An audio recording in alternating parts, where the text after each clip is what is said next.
রাসূলুল্লাহ সাল্লাল্লাহু আলাইহি ওয়াসাল্লাম বলেন, সালাসাতুন উকসিমু আলাইহিন্না, তিনটি বিষয় রয়েছে, এই তিনটি বিষয় আমি আল্লাহর কসম করে বলছি। ওয়াহাদ্দিসুকুম হাদিসান, তোমাদেরকে একটি হাদিস বর্ণনা করছি। ফাহফাজু, হাদিসটি তোমরা ভালো করে মুখস্থ করে নাও। এক নম্বর কথা, মা নাকাসা মালু আবদিন মিন সাদাকা, দান সাদকা করলে, যাকাত দিলে ধন সম্পদ কোনো বান্দার কমে যায় না।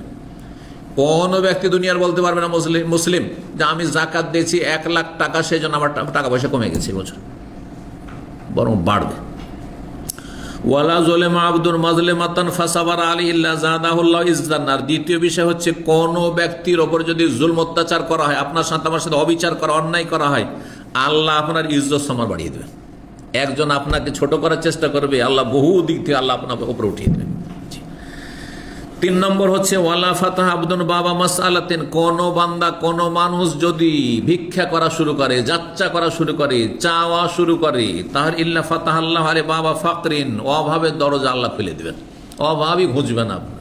হ্যাঁ, শুধু অভাব আর অভাব, খাই খাই খাই খাই, অশান্তি। তিরমিজির হাদিস, হাদিসটি সহিহ।